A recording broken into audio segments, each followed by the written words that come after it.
220 bucks. That's how much this little thing is gonna run you. If you have a series console, is it worth the price of admission for this card? Let's take a look at it today to make sure you're not wasting 220 bucks coming up. Hey, I'm Sam with Busy Dad Gaming. I help busy dads figure out what games to play so they can relax and go back to their families recharged. Hey, Future Sam here. Make sure to stay to the end of this video because I have an announcement that you're not going to want to miss, especially if you already have an Xbox Series console. Now, if you've been a gamer for any length of time, you know that memory cards have been a thing, and it have been for at least the past few decades. I still remember the N64 and the PS1 memory cards, and oh man, those 8 megabit cards, those were the days. Now, if you also had an N64, you also had packs on top of packs. You had the Rumble pack, you had the expansion packs, you had jumper packs. I mean, you literally end up having to take a suitcase if you ever wanted to transport this stuff over to a friend's house. But with all these different memory cards and even all those jump packs for the N64, none of them actually came out to 220 bucks. So why does this Seagate expansion card come out to such a high price?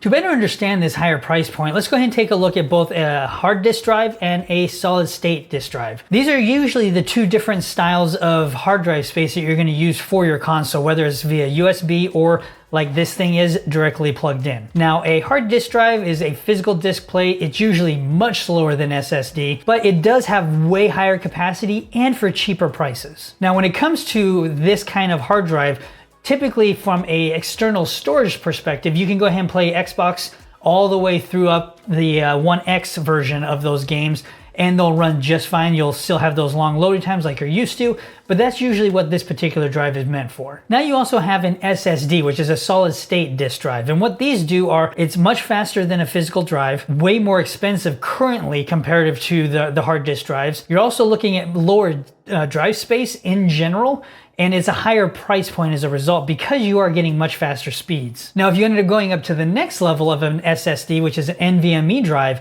then that is even faster than a typical solid state drive. So those are kind of the different areas of storage space that you're looking at. Now, when it comes to the Seagate storage, it is an NVMe solid state drive. So again, lower capacities, higher price points. Now this brings me to the pros for this particular card. And the first big pro is that it has 1 terabyte of space.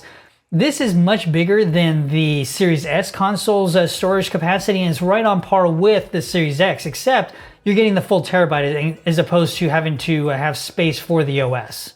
The other big thing is that it is plug and play. Now, if you're hot swapping between the Series X and the Series S, you can go ahead and just plug it out, put it into the other one, and it'll just read it, and it works seamlessly. Now, this card mimics the internal drive, which means that it can take advantage of that velocity architecture of the series consoles, which means faster loading times. Now, this also includes everything that the internal drive supports, this also supports, so you also get access to quick resume on this thing. Now, another cool piece is you can also use this in conjunction with your USB drive. So for me personally, I have this particular thing plugged in, and then I have a 4 terabyte hard drive plugged in as well via USB that holds a lot of the older games that I don't need the faster loading times on. The other cool thing about this thing is you won't notice a difference between the internal drive and this card. So that again is a really good pro. But that moves us into the cons. The biggest con, and I think one of the primary and only cons for this particular thing, is price, price, price.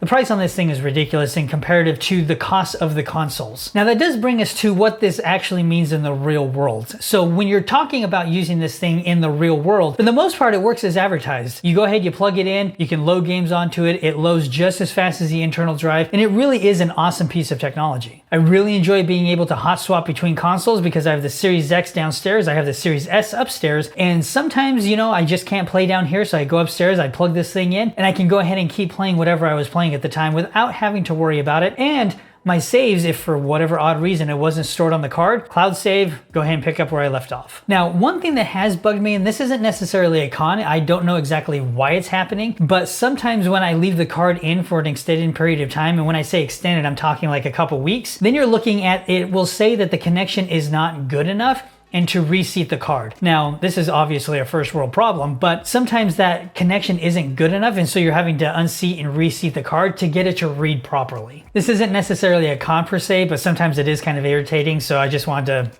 bring it up. Now that brings me to a dad's perspective and whether or not you should actually buy this card. No. Hell no. For most people, this little card here is complete and utter overkill. Coming out to almost 2/3 the cost of the Series S and almost half of the Series X, the only way it ever makes sense economically to buy this card is if you already own both consoles, in which case I'm going to assume that price really isn't a concern at that point. If you've already spent $800 on the two consoles, $220 in comparison really isn't the biggest deal at that point. So for most people, this thing is not worth it yet. I would wait until the price ends up being driven down either by the Series X becoming more readily available or the technology of this is more cheap to manufacture. And for those of you that feel like you have money burning a hole in your pocket, I'm going to assume you already bought it anyway, so moving on.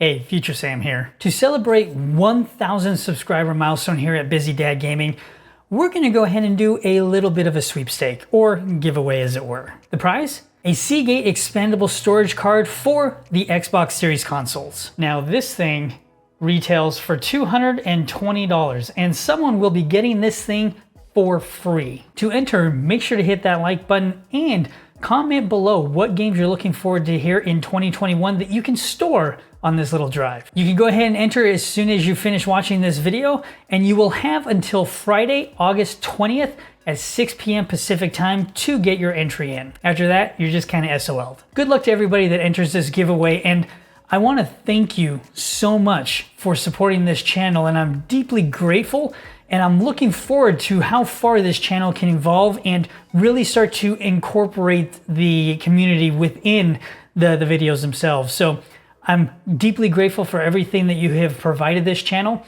and best of luck winning this little thing. Make sure to check out the video that's recommended for you, and I'll see you in the next video.